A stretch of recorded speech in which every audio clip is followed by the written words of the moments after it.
Shalom, Igreja de Jesus. Shalom a cada um que está em casa neste dia pós-Natal. Mas o cheirinho do frango ainda está por aí, né? Do peru, etc., né? A gente relaxando, mas buscando o Senhor. Também, quem sabe, você está assistindo o culto num outro dia, num outro horário. Deus te abençoe também, né? Mas eu quero meditar no Evangelho de Mateus, no capítulo 2.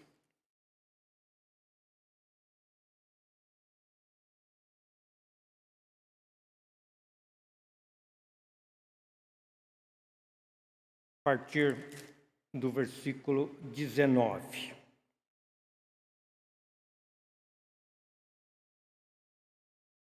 Não ouvi.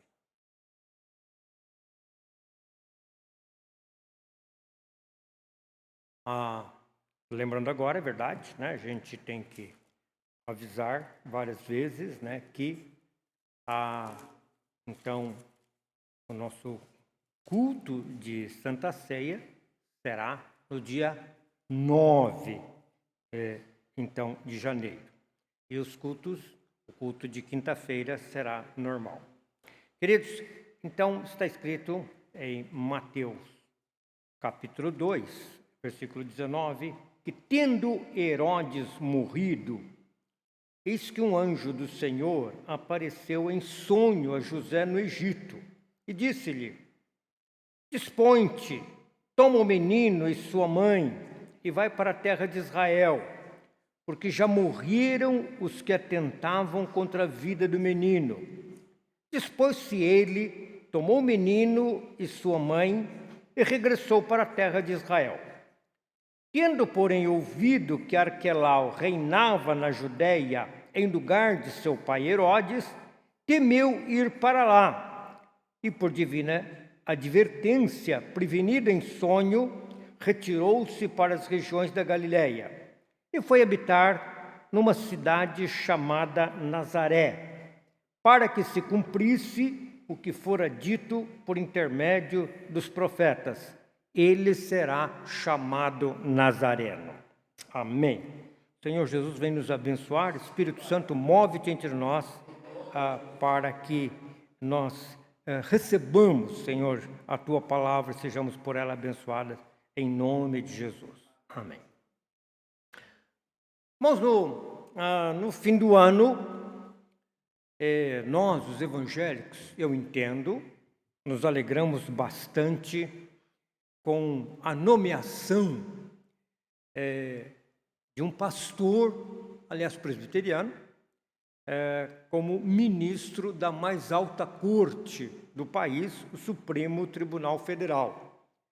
Algo quase que um sonho, não é verdade?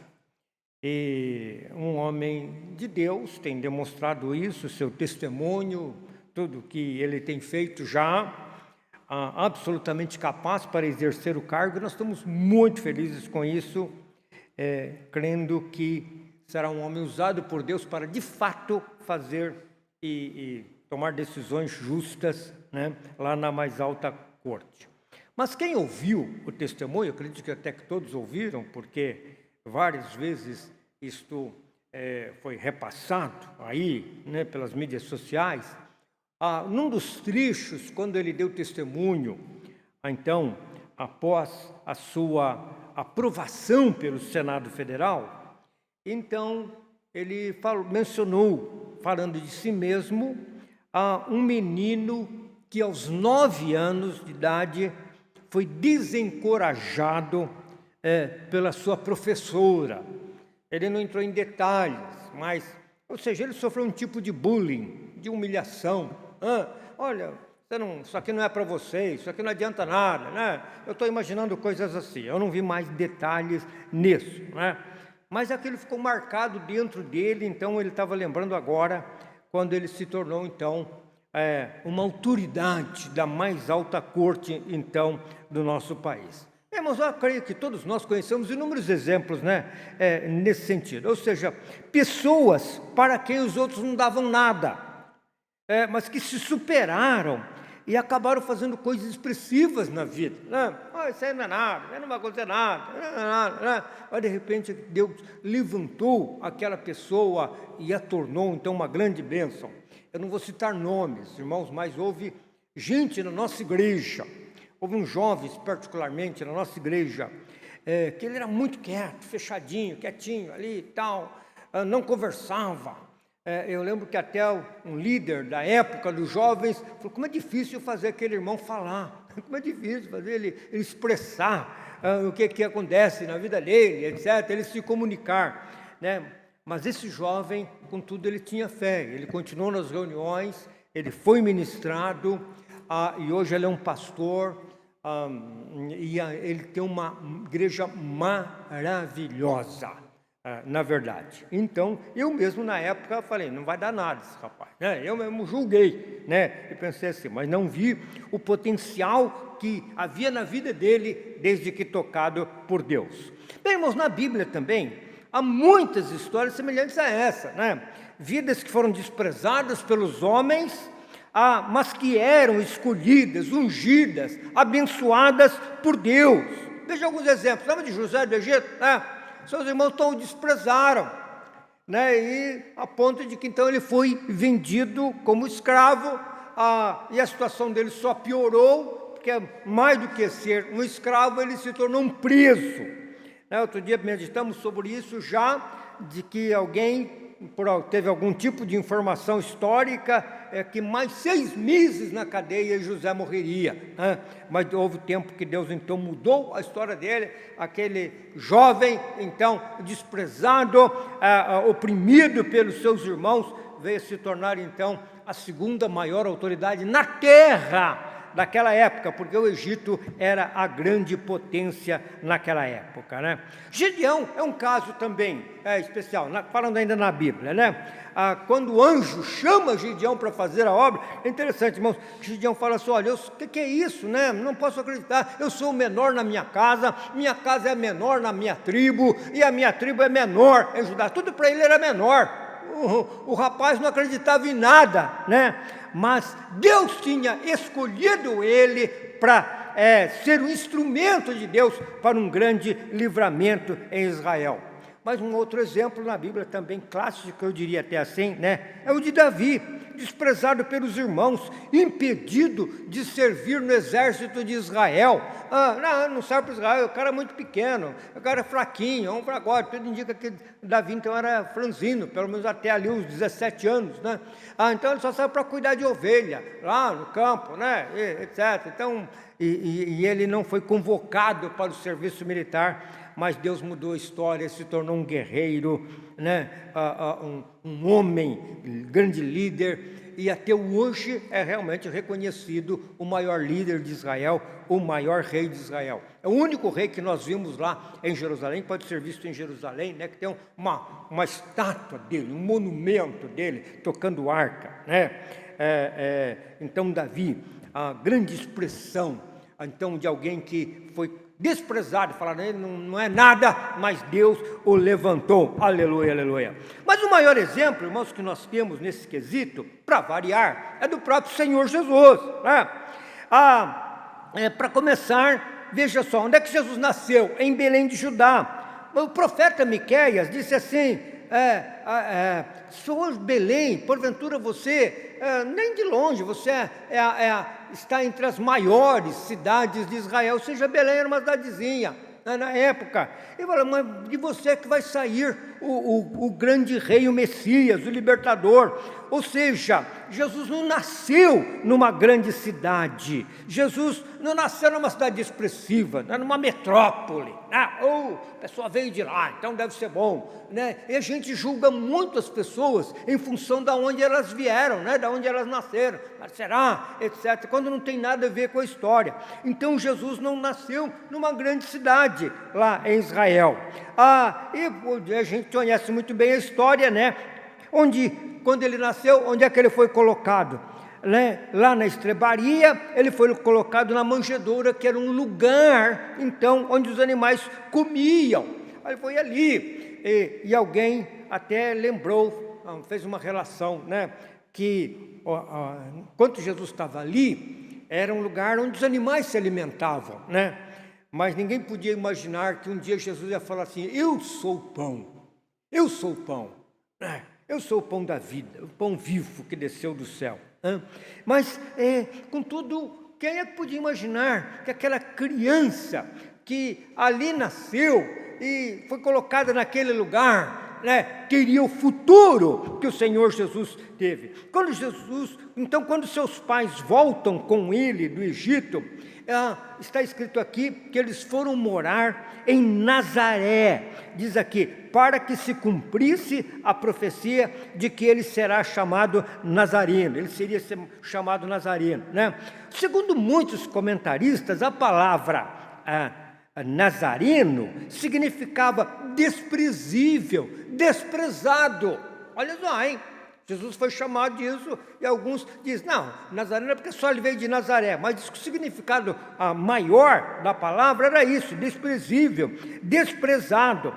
Lembrando que havia profecias que diziam exatamente isso a respeito de Jesus. Isaías 53, ele era desprezado, o mais rejeitado entre os homens, homem de dores e que sabe o que é padecer, etc. Então, Jesus foi desprezado o tempo todo, né? Na sua cidade mesmo, onde ele começa o ministério, ele foi desprezado. Naquela região ali da Galileia, mais no norte de Israel, em Cafarnaum, foi desprezado. Muitas vezes, aliás, quando a gente lê a história de Jesus, a genealogia de Jesus, irmãos, com todo respeito, né? Mas a minha observação, o meu sentimento, é que não há muito para comemorar também. Quem já lê sobre realmente a ascendência de Jesus, a biografia, aquela genealogia, especialmente a de Mateus, né? Primeiro, Jesus veio da tribo de Judá. Só que Judá, o filho de Jacó, nem de longe, ele foi um exemplo de caráter. Vamos concordar com isso, né? Ele se prostituiu com Tamar, que fingiu ser prostituta, mas que era sua nora. Não foi por acaso, né? Ele queria se prostituir, ele foi se prostituir, o Judá, e ele ficou numa situação, então, muito complicada, né? Agora, só que de Tamar, então, a sua nora, é que segue a ascendência de Jesus. Então, Abraão, Isaque, Jacó, Judá, mas diz lá, mas que filho de Judá é do qual vai seguir a descendência de Jesus, né? Para depois vir o descendente que é Jesus. É de Tamar, filho de Tamar, um dos filhos dela, então, que vai se tornar, então, ascendente de Jesus, ou seja, numa relação muito esquisita, né? Mas a coisa aconteceu. Quando a gente lê, a gente descobre que o tal do Salmão, bisavô de Davi, e lembrando que Davi está na genealogia, né? Ele se casa com quem? Com Raabe.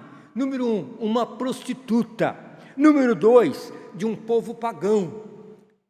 Ou seja, uma mulher que não tinha nada a ver com Israel, além disso, moralmente, absolutamente uma prostituta, mas essa mulher, Raabe, entra na ascendência de Jesus, né? Eu fico pensando assim, se eu ficasse sabendo que minha avó, minha bisavó era uma prostituta, eu não ia ficar nem um pouquinho alegre. Mas a gente não sabe o que foram os nossos descendentes, né? Eu sei que alguns dos meus ascendentes, dos meus avós, não tinham nada tinham muito pouca coisa de elogiável, não vou citar aqui, né? Mas eram meus avós, esse é o ponto, né? Eram meus avós, alguns deles. Alguns dos reis descendentes de Davi, que são ancestrais de Jesus, também não foram nada espirituais, foram homens que decepcionaram, foram homens que levantaram a ira de Deus. Se havia uma coisa que eles não eram servos de Deus fiéis, né? Mas eles estão na ascendência de Jesus, veja só, então não havia muito o que se gloriar nesse sentido, né? Meus irmãos, então nós poderíamos dizer o seguinte, que em função de sua genealogia, dos seus ascendentes, Jesus poderia mesmo ser desprezado. Né? E ele foi, mas em função disso também. Mas, aleluia! Nós estamos falando, ao falar de Jesus, estamos falando, e eu vou lembrar o texto de Filipenses capítulo 2, aquele que antes a si mesmo se esvaziou da sua divindade, deixou a divindade lá no céu e assumiu a forma de servo, tornando-se semelhante a homens, e ele foi reconhecido em figura humana. Quando Jesus andava, não, é um homem, né? Mas Paulo vai dizer num outro texto que Deus estava em Cristo, e ele a si mesmo se humilhou, e ele se tornou obediente até a morte, e morte de cruz. Então está escrito, pelo que Deus também o exaltou sobremaneira, ele lhe deu um nome que está acima de todo nome, para que ao nome de Jesus se dobre todo joelho nos céus, na terra, e debaixo da terra, e toda língua confesse que Jesus Cristo é Senhor, para a glória de Deus Pai, aleluia. Esse homem que foi desprezado desde o início da sua vida até a sua morte, sofrendo a morte mais humilhante, mais terrível que um homem podia sofrer naquela época. Mas esse homem recebeu um nome que está acima de todo nome, e ao nome dele toda língua vai ter que confessar que ele é Senhor, para a glória de Deus Pai, aleluia. O Nazareno, o desprezado, ou o desprezível, né? O Nazareno, agora ele é exaltado, e lá em Apocalipse vai dizer que ele é o Rei dos Reis, o Senhor dos Senhores, o Deus dos deuses, aleluia, aleluia, aleluia. Meus irmãos, eu quero considerar 2 pontos. Primeiro, a genealogia de Jesus mostra que ele veio para salvar os pecadores, mas não só judeus.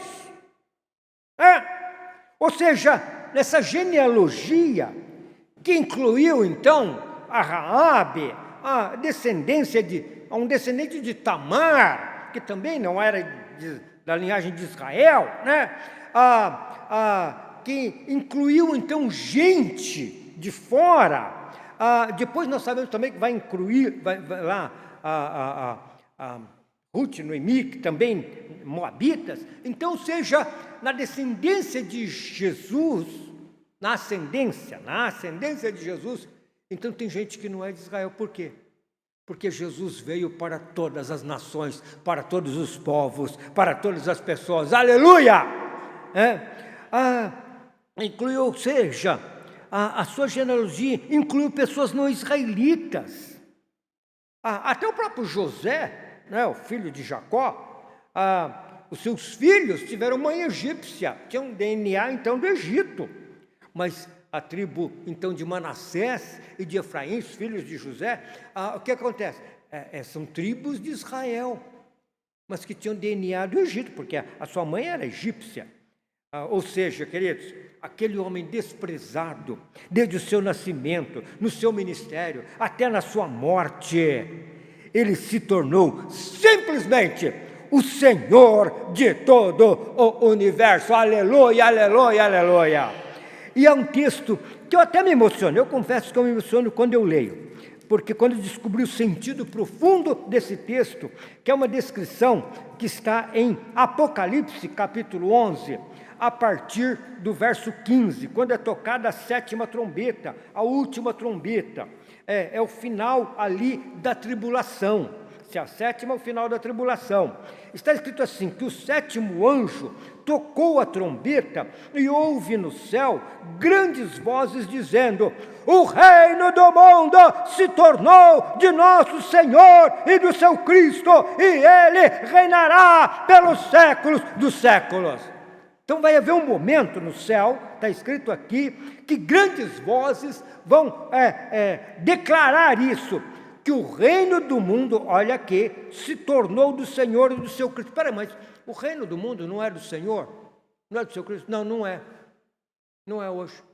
Será que nós podemos dizer, irmãos, que Jesus está reinando num mundo tão confuso, num mundo cheio de tanta hipocrisia, num mundo hoje, especialmente hoje, que estamos vivendo aquela profecia do apóstolo Paulo, nos últimos dias virão tempos trabalhosos? Quem é que de nós que não concorda, né? Que os tempos que nós estamos vivendo são tempos trabalhosos, né? Com pandemia, com uma opção de coisa, a gente não sabe quem é que está falando a verdade, né? Os movimentos políticos cheios de mentira, cheios de corrupção para todo lado, né? Cheio de ameaça globalista, ameaça do controle de cada um de nós, das pessoas, né? Etc. e tal. Mas por quê? Porque na prática, ou seja, de fato, o reino deste mundo ainda está na mão do príncipe deste mundo, que é o diabo. Mas vai haver um momento e vai chegar no final da tribulação que Deus vai dizer, chega, e então vai haver essa proclamação no céu, o reino do Senhor, o reino deste mundo se tornou do Senhor e do seu Cristo, ou seja, aí Jesus vai ter o seu reino, não somente de direito, mas de fato ele vai assumir o controle, e diz aqui, e ele reinará pelos séculos dos séculos. O verso 16 seguinte, diz que os 24 anciãos, que para mim, eles representam todos os salvos, todos os santos de todas as épocas, que se encontram sentados no seu trono diante de Deus, prostraram-se sobre o seu rosto e adoraram a Deus, dizendo, graças te damos, Senhor Deus Todo-Poderoso, que és e que era, porque assumiste o teu grande poder e passaste a reinar. Aleluia, aleluia. Olha só, então, vai chegar o momento que aquele que foi desprezado, desprezível, sofreu todo tipo de sofrimento aqui na terra, mas vai chegar o momento que o que vai acontecer? Ele vai assumir o grande poder e vai passar a reinar de fato. Aleluia, aleluia, aleluia. Irmãos, a lição que eu quero deixar nesse início de ano, muito simples. Lembrando ainda então o Natal que acabamos de comemorar, por isso que eu li esse texto. Número 1, não leve em consideração, ignore, releve, se algum dia por qualquer razão você foi desprezado, julgado, injustiçado, esquecido, por quem quer que seja. Sabe por quê? Porque o final da tua história ainda não aconteceu, aleluia. Quem via Jesus, desde o seu nascimento, sua vida, um dia falaram, mas quem é esse aí, né? Ele é lá, de lá de Nazaré. Mas pode sair alguma coisa boa de lá? O que é isso? Não, mas lá não sai nada. Desprezaram Jesus, ministério dele, né? E por fim, desprezo que se comunou na morte, mas ele ressuscitou. A história de Jesus não terminou na cruz. A nossa história, a minha história, não terminou ainda. Jesus ainda tem coisas gloriosas para fazer na nossa vida, em nome de Jesus, aleluia. Outro ponto que eu quero deixar, não despreze, agora é o contrário, não despreze ninguém que você conhece, em função de qualquer preconceito,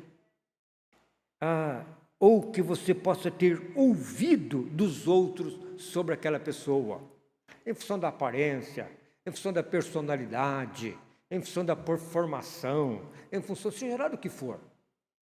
A gente não sabe o que é que Deus vai fazer com cada pessoa. Eu até citei um caso aqui que eu, em princípio, olhava assim, eu não via o potencial que aquele jovem tinha de se tornar o pastor que ele se tornou. Então, a gente não sabe o que é que Deus pode fazer com uma pessoa que cruza o nosso caminho. Abençoa a vida dela.